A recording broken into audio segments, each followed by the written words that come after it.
Immortality opens with very little context. We see a chair and a curtain and the 60s film grain. As we click through the menu, we advance frames and see a young woman walk towards the chair.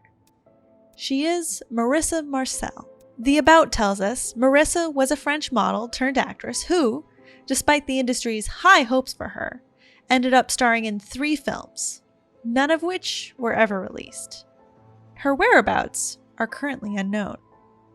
What we're now interacting with is not a game, but software, a collection of footage from these 3 films, put together in her memory so that we can discover her talent.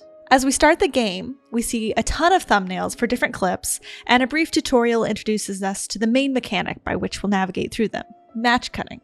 At any point when a clip plays, pause it, navigate to a point of interest, for example, this bird, and you'll be transported mid-clip to an entirely different clip with the same element. Match cuts are a commonly used film editing technique to create a seamless reality. It connects the 2 scenes to not only give the viewer a sense of continuity between scenes, but it can also draw your attention to how scenes can connect to form a cohesive theme. I think this is such an interesting choice of gameplay mechanic. By giving us power to match cut, it's almost like we get to decide the themes for ourselves. What are the scenes that connect and what will connect them? That's completely our call as the player. Once we learn about the game mechanics, there seems to be some sort of glitch in the software and the entire wall of clips disappears. We are left with just one clip. An old recording of a Johnny Carson-style late-night show with the host interviewing Marissa Marcel. Here, we start to learn Marissa's story. The interview takes place shortly after the wrap of her first film, called Ambrosio. She talks about the rush of being plucked from obscurity into the spotlight. She suggests it was hard working with director Arthur Fisher, and she even talks about how she's excited for people to finally see the film Ambrosio, but she's ultimately glad to be moving on to her next project, Minsky. As we match cut our way through the story, we begin to learn more about Ambrosio. The film's about a woman, Matilda, who's fallen in love with a monk, Ambrosio. She pretends to be a monk to get close to him, and when she finally reveals her secret, they begin an affair. Over time, though, Ambrosio gets bored of the affair, and he eventually falls for another woman. Rather than be jealous, Matilda reveals to Ambrosio she can use magic to bring them together. But by bring them together, Matilda means kidnap. Ambrosio, now thoroughly ruined as a monk and responsible for the young woman's death, is to be executed for his crimes. This is when Matilda reveals herself to actually be, drumroll please, Satan.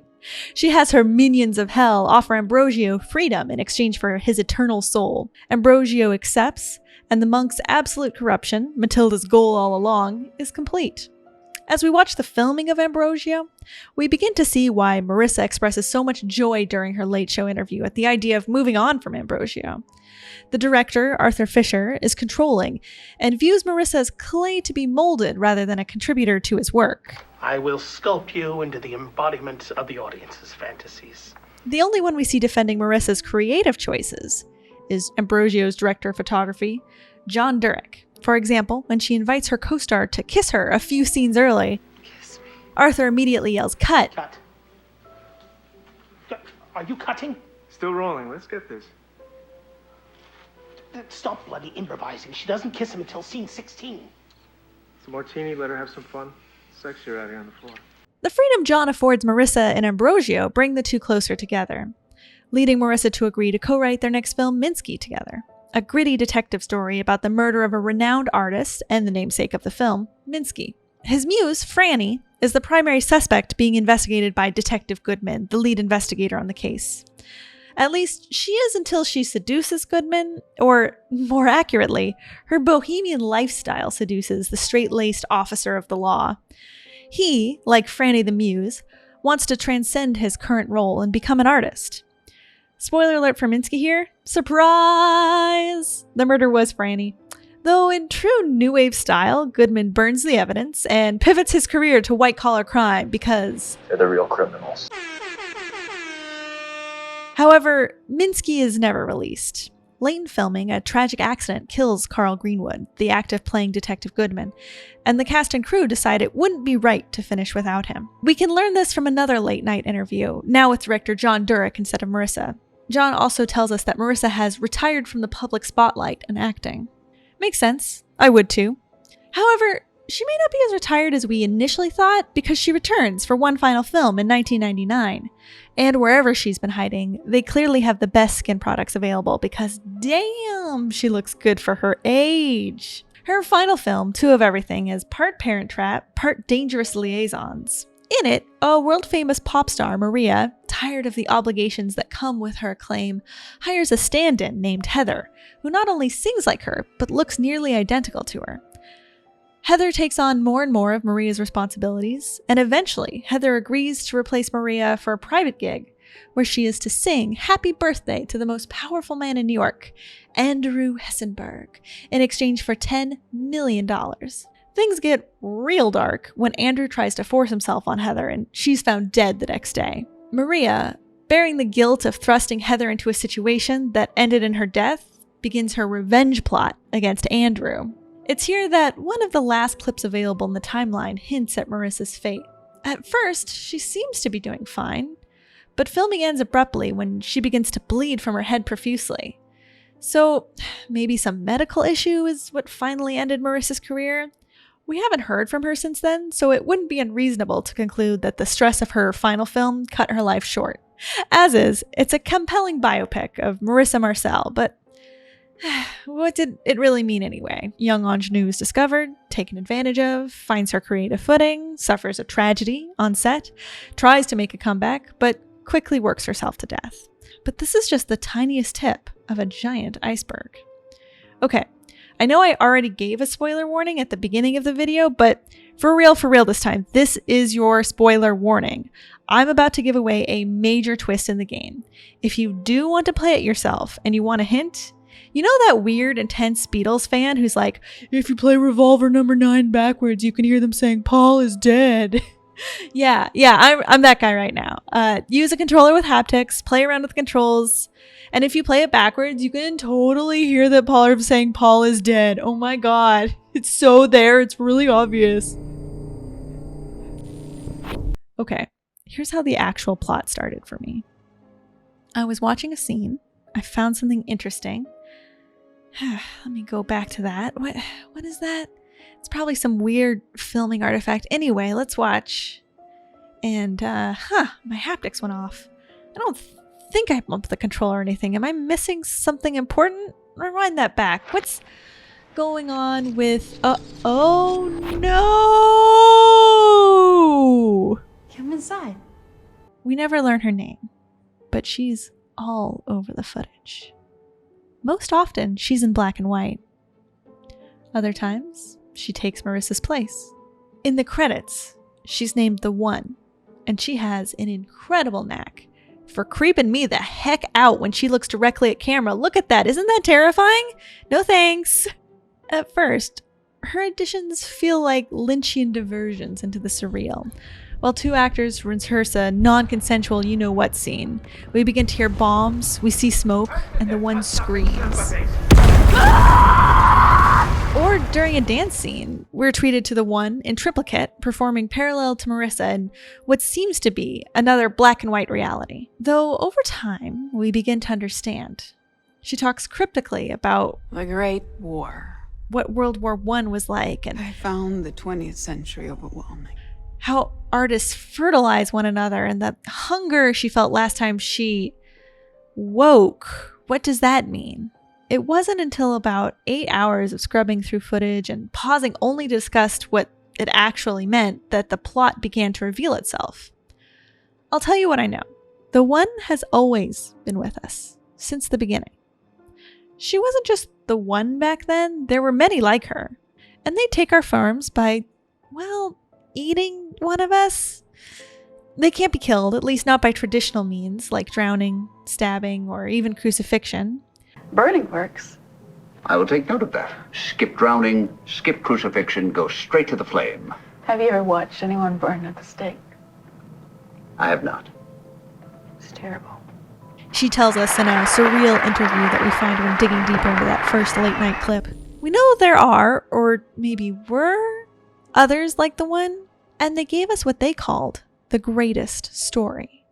Now, I was raised Jewish and I'm an atheist, so I mean, I'll just be honest that like I feel weird calling the story of Jesus on the cross like the greatest story, but like that's what she said. That's what it says. And I think we'll come to understand why she feels so strongly that this is the greatest story. You see, the one played the role of Jesus. We tried to elevate humanity by telling them the greatest story. We also learn that another entity, who she calls the other one, wrote the piece.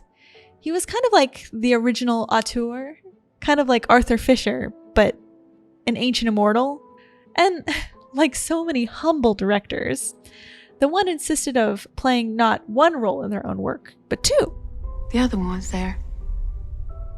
Later they made two Marys, but there was really only one. Then, when it came time for the crucifixion, The Ascension was left to their imagination. I didn't go anywhere. she seems proud of having played Jesus. Not because she was the savior of humanity or anything, but because it's her greatest role to date. It's the biggest impact she's had on her lives. Since then, she's made her way through humanity silently, taking a new victim every time she's needed a new face. You know, I wouldn't blame you if you felt a tingle down your spine as you pondered these vampire-like immortals, wandering among us, replacing our loved ones, manipulating us with their art, and unable to be stopped by anything but fire. I know I did, but don't be afraid. They don't wish to hurt us. In fact, they wanted to elevate humanity. And how did they do that? With stories. Stories about who we are, where we came from. They're artists. They just wanted to share their work with us, to elevate us through their work. Did they give us religion? Or did they tell us a story about a man and a woman, confused and alone but in search of answers? And we inferred the morality. And all the while they lived among us, watching from the outside. As World War I began, their numbers were dwindling. Burning at the stake wasn't so uncommon a fate for those who didn't conform. To avoid the risk and perhaps pain of the war, the one slept. She awoke to a new world. It was scary. It's always scary when she wakes after a long time. But this time, humanity had changed so much, and it was a lot. She was scared, sure, but more than scared. She was hungry. And so, the one became Marissa. As Marissa, she finds a new life. She dances gleefully through fake soap bubbles in a commercial. The new ivory herb. And she's thrilled to be cast in her first motion picture. She falls in love with movies almost instantly. It's this new and exciting way to tell stories, to reach people. As an artist, this is the pinnacle of existence. It was amazing to me. Even the clearly predatory and downright creepy director Arthur Fisher can't break her enthusiasm for the work. I felt Fisher was an artist, and I hoped to help, but he wasn't kind when we met. He wasn't interested in teaching me. He wanted to sculpt me. Movies were like a sexual mania to him. He told me what to eat. Albeit, it's a little disappointing to her. Before she leaves, the other one comes back into her life, and he will not leave her alone. I thought you'd keep your distance if he came back. I never can. There's more that binds us together than repels us. She hopes that she's escaped both him and Arthur Fisher's controlling grasp. But while Arthur Fisher is gone, the other one remains. He haunts her. Do you know any artists that aren't disgusting? He needles her. He has no idea what you are. Jealous of her new muse, Carl Greenwood, he devours him, taking his place. Long time no see. Carl? What happened? I'm really excited about this movie we're making together. John, Marissa. No. This is what causes her to snap. In what would appear to be a tragic accident on set, she murders the man who was once Carl Greenwood, but is now the other one. To ensure he won't return, she has Carl's body cremated, the only method known to truly kill an immortal. She has killed her ex, I don't know, director, boyfriend, collaborator, but his needling, his haunting, it remains. He told her, Do you think he's an artist? Do you think he elevates you? she begins to believe that John Durek, a supposed equal collaborator, never really saw her as an equal. She's killed the other one, her tormentor, her creative oppressor, but she's terrified, and she never wants to be in that position ever again. She finally confesses what she's done to John, but he, understandably, is shocked to learn his longtime collaborator / kind of girlfriend is actually a murderous immortal creature with little value for human life. And so I didn't so much snap, I just keep moving. she eats him. She becomes him. And while Minsky will never see the light of day, she's now the best thing you can be in Hollywood in the 70s. A white, straight man with vision! Eventually, John meets Amy Archer, his muse. Amy only felt alive when she was playing a part.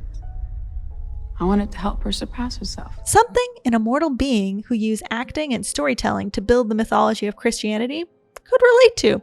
They work on many films together over the years. But each movie we made was less good. Eventually, perhaps out of a desire to explore what truly living while acting was like, Amy decided to see what dying while acting was like. She watched the footage of Marissa killing Carl and Minsky, but what she was actually watching, of course, was the one killing the other one. An infinity of nothing.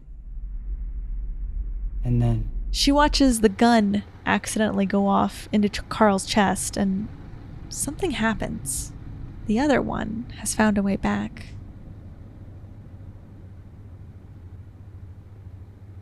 I watched him die on the screen.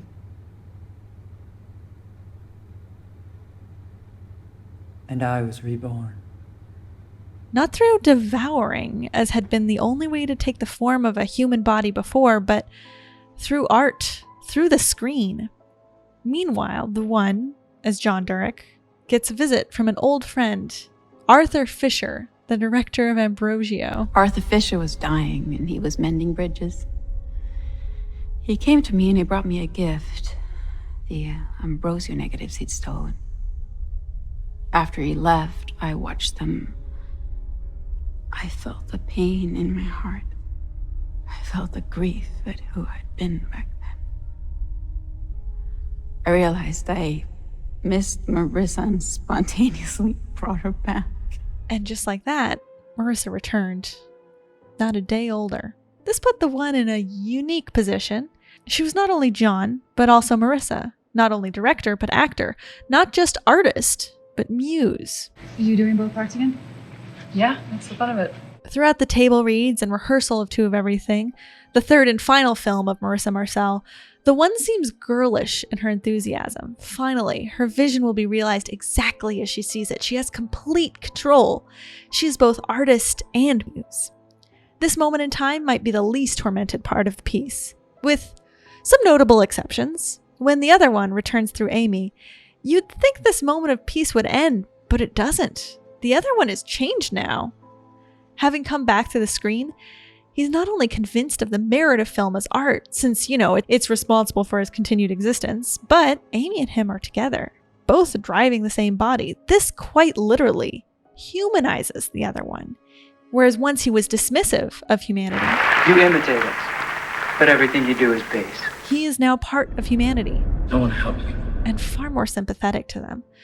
Reunited with the one, there's a sense of forgiveness, of closure. This once abusive relationship has found new life, new softness. Unfortunately, peace cannot last. Inhabiting both John and Marissa is too much for the one. And by the end of filming, it shows. Before filming is done, it's clear the one will not survive the process. Bleeding profusely, Amy rushes to Marissa's side. The one, as Marissa, whispers to the other one, who's Amy. Let me die the way you died and I'll be more. She nods, almost imperceptibly, and quickly carries her longtime friend away. There is only one scene filmed after this one. Amy carries Marissa on screen and places her motionless body in a chair. She stares blankly at the camera, and we realize we're not looking at Marissa, but a shell? Amy leans over and gently kisses her friend farewell on the head. She pours gasoline on the corpse, lights a match, and we watch the corpse burn. Scrubbing backwards, we see it's the one who's on fire, who we are watching die for the final time. Going deeper, we see the one no longer on fire but clearly in pain, and we hear the flames. She is burning. Finally, one more layer deep. She is close now. She smiles.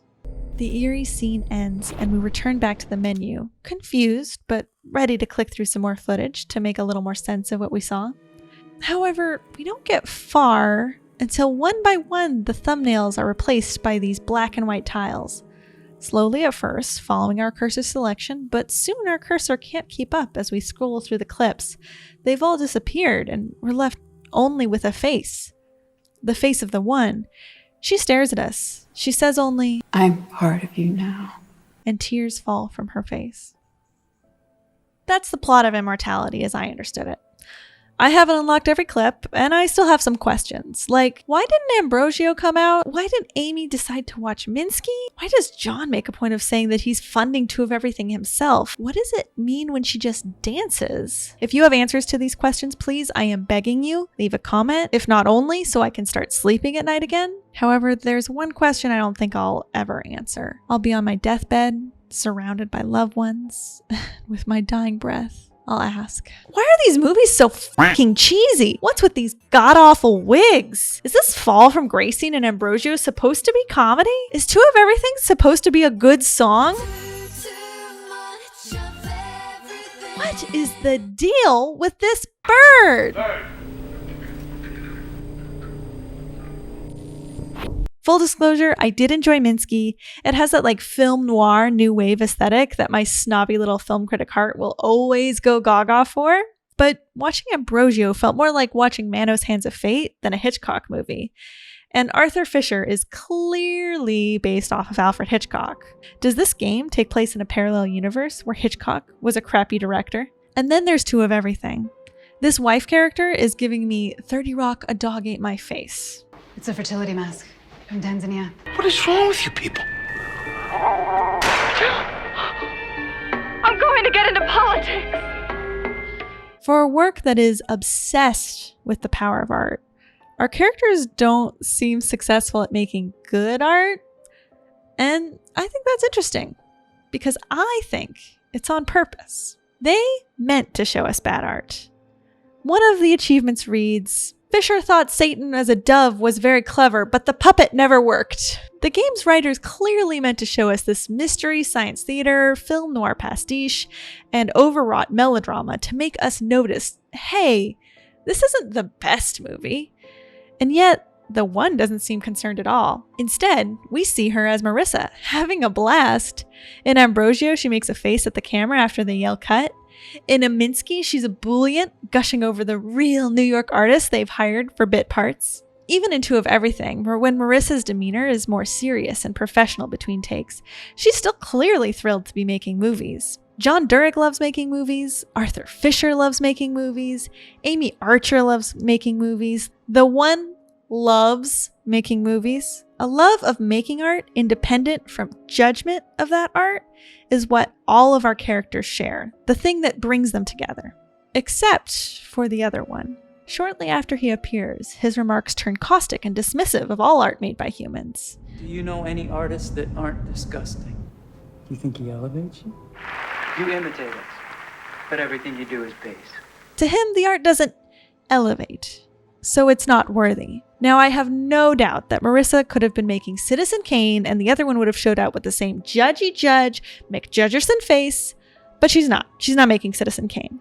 We, the audience, we kind of see the other one's point a little bit. Millions what? In 100 years? Will they remember this in 100 years? No, probably not. It's not that good of a movie. But do we need to remember Minsky in 100 years from now in order to be affected by it? Did you see The Devil Wears Prada? It's this movie about a mousy lady who, desperate to climb to the top of a corpo ladder, takes a job as a personal assistant for the meanest lady in fashion, played by boss babe Meryl Streep. Meryl has this one monologue where I'll actually just let her tell it. You go to your closet and you select, I don't know, that lumpy blue sweater, for instance. However, that blue represents millions of dollars and countless jobs. And it's sort of comical how you think that you've made a choice that exempts you from the fashion industry when in fact you're wearing a sweater that was selected for you by the people in this room. Now, why do I bring up The Devil Wears Prada while I'm talking about an indie game? Simple. I was reminded of it. I'm sitting here trying to figure out how to make a point about all the tiny ways the art we consume permeates our consciousness and affects our thinking, and I thought of The Devil Wears Prada. That's it. That's exactly how it happens. Literally anything you consume can affect your thinking, and that can affect someone else's thinking, and so on and so on. Is The Devil Wears Prada a good film? I mean, I'd say it's pretty good. I kind of felt like the writing was predictable, but there's some really great performance in there, so yeah, I'd give it a B+. I'm sorry if it's your favorite movie of all time. Call me a snob if you need to, but before you do that, let me ask you this. Why do we need to give it a grade? What do I get out of calling it a B+? Honestly, not a dang thing. Maybe some offended comments. Again, I'm sorry if we disagree on movies. Don't take it personally. So, if I don't get anything out of it, what does the other one get from demeaning Marissa's work? He doesn't see her. He sees a muse, a lump of clay he can sculpt, and he's willing to say whatever he needs to say, even believe whatever he needs to believe to bring her back. He thinks you're his. This is a situation she finds herself in again with Arthur Fisher. He, like the other one, sees her as a muse, not an artist, and she feels trapped yet again. He wanted to sculpt me. It's not until Minsky where she finally gets to stretch her wings just a little bit, creatively speaking. And what does she do? She writes a story about a muse breaking free from the grasp of a controlling artist.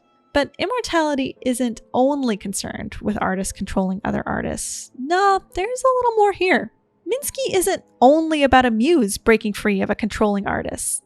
It's also about a cop getting seduced by the artistic lifestyle and the choice this forces him to make between art and law. It's fitting that Marissa and John decide to cast Carl, a conservative. You're fine if I f*** every person in this room? What have you? You only live once. Natasha.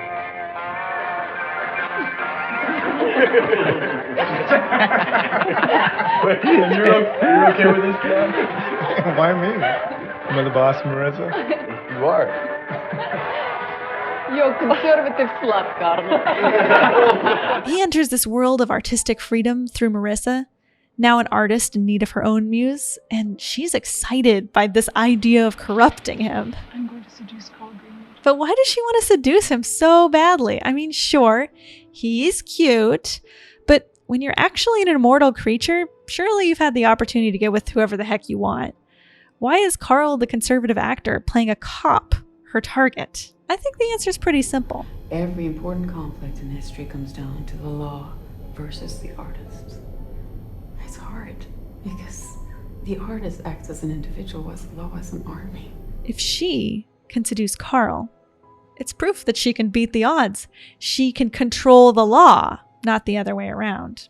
Because it isn't just artists controlling artists, it's a bigger fight than that. And it's a fight the one is painfully familiar with. There's a scene in Two of Everything where the powerful magnate Andrew Hessenberg attempts to you-know-what Heather. In the original scene, Heather locks herself in the bathroom and is eventually able to run past him and escape, temporarily at least. However, this scene has an alternate version with the One. You're making a mess out of your party dress. Let's get you out of that thing. No. Come out. Come out. I'm going to wait out here all night. It's my birthday.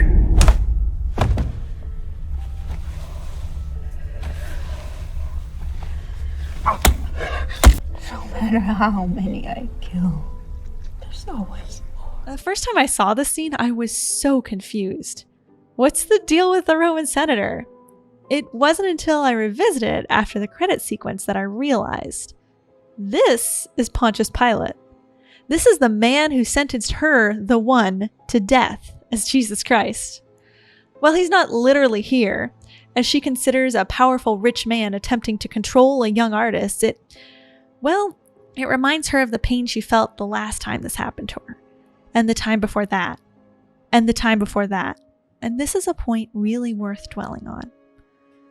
Why does she, in Minsky and Two of Everything, write a film where a powerful man controls a young artist if it's so traumatic for her? Because yes, the way women are treated, not only in the film industry, but essentially in every part of our economy, is reprehensible. But what are the consequences? Not for the girls who are hurt, which, that alone should be enough to motivate a change, but what are the consequences for us, those totally uninvolved? As Jacob Geller explained in his brilliant video essay, Who's Afraid of Modern Art? Societies will often choose to only elevate art that maintains the status quo, while calling everything else base or degenerate, especially if they're suffering from a bad case of fascism. And every time that the law, money, or any form of power is allowed to dominate art, we risk the artist's message. That power has motivation to stay in control. And if an artist's work questions that status quo, well, the artist might just come under attack. And that message, especially if it's a message that you can, use to inspire some change away from the crappy status quo, the message can get lost. I don't know a lot about what Immortality's director Sam Barlow has been through. This is the first game of his I've played. I do know that he left Climax Studios to start his own indie game company, Half Mermaid. And thank goodness he did, because Immortality, my game of the year, for sure. I'm really excited to check out her story now. But the thing is, and this is me reaching for something that might not actually be there, I think it's significant that he would choose to direct a game about the controlling grip that powerful interests can have on artists a few years after leaving Climax Studios, a huge studio responsible for 2 Silent Hill games that probably had significant oversight from Konami, and even if they didn't, Climax is in turn owned by an even bigger conglomerate, which itself has 10,000 employees and about 50 different acquisitions, each with their own business specialization in the gaming industry. And even if he had complete creative freedom, how stressful must it be to have a creative vision, an idea that you want to share so badly in the format of video games, only to watch other AAA games get review bombed for what? Acknowledging trans people? But that's all speculation. I don't know Sam. I don't know his life. That's just a theory. I'm not doing the meme. Get out. Thank you. Okay. Great. Thanks. What I do know is that for large parts of the game, I was swept up in the haunting music that makes up Immortality's main theme. And as I watched, I felt prickles on the back of my neck telling me, you are in danger, without anything about what I was watching clearly telegraphing what that danger was. Whatever my subconscious was afraid of, it was something deep and primal. The more explicit frights did eventually come. The first time the one reveals themselves as you play the tape backwards and forwards, fidgeting with the controls, trying to make the strange overlay clarify itself, suddenly, for a split second, control has been taken from you. She has control now. She continues to mess with you too. The controls have inverted themselves now, backwards is now forwards, and it's surprisingly disorienting. Meanwhile, she's looking directly at camera, letting you know, I see you. I see your fear. I know what I'm doing to you. I'm doing it on purpose. There's more scares too. The actors that just left the scene are not the ones that come back when playing in reverse, sending us into an unknowable parallel universe for a moment. And yes, there's a couple of jump scares as well. Wouldn't be a horror game without jump scares. For me, the greatest feeling of fear rose as I finished the game. Again, the one had wrested control. She took away all my progress, unlocking various scenes. She was staring at me. I'm part of you now. At this point, I understood what was happening. Or at least, I think I understood. In the fiction of the game, the player had watched an immortal die on screen. And that meant the player would now share an existence with this immortal. For all we know, forever. Except in this game, there's no point of view character. This didn't happen to Silent Hill pro-tag Harry Mason. This happened to me. There's no layer of abstraction or protection between me and the fate presented before me. She's part of me now. As I sat with that fear, I felt something else alongside it. A kind of empathy in the form of a realization. I knew that I just watched a significant piece of literature, yes, and honestly, my perspective on art was forever changed by it. And in that, yes, the horror depicted in the game was, in a way, literally happening to me. But the thing is, I felt better for it. The one had shown me the ways that an artist's vision can be warped when another entity seeks to control them. Sometimes that entity can be another artist, just seeking to feel larger. Sometimes that entity can be even bigger, a powerful figure, or even a powerful organization, or even a political movement that seeks to maintain a broken status quo. I felt inspired. I felt inspired to take up the cause defending the artist, to spread the message.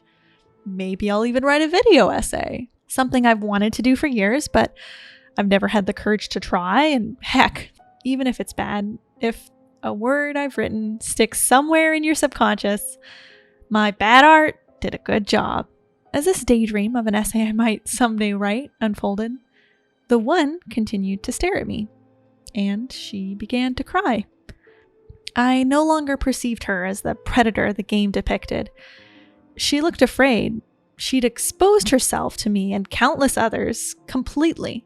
And while she's a fictional character, she showed on her face the vulnerability that Sam Barlow, Amelia Gray, Man Engage, and all the other creative talents behind this game might have felt on release day. Oh my god, what if they hate it? What if they hate me? What if my art is bad? In the fiction of the one, that would be a death sentence. Her continued survival literally depends on whether the player is affected by her art. The greatest moment of horror in Immortality isn't ours to experience, it's hers. Immortality will live in your head rent-free, a constant companion even after you forget you ever played it. It will infect your brain in the same way all the best ideas do. It will motivate you like an unseen hand to forge ahead with your passions, to make your mark, and if that mark is microscopic and you despair, it will kiss you on the forehead and say, "You are part of them now."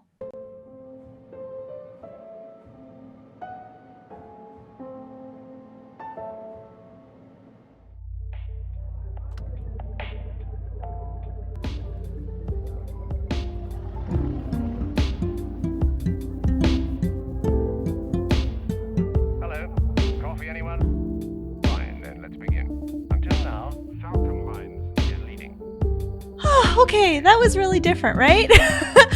If you liked it, let me know. If you didn't, keep it to yourself, I guess. But anyway, regular Let's Plays back next week, so looking forward to it. See you guys then. Bye! Thank you for your time.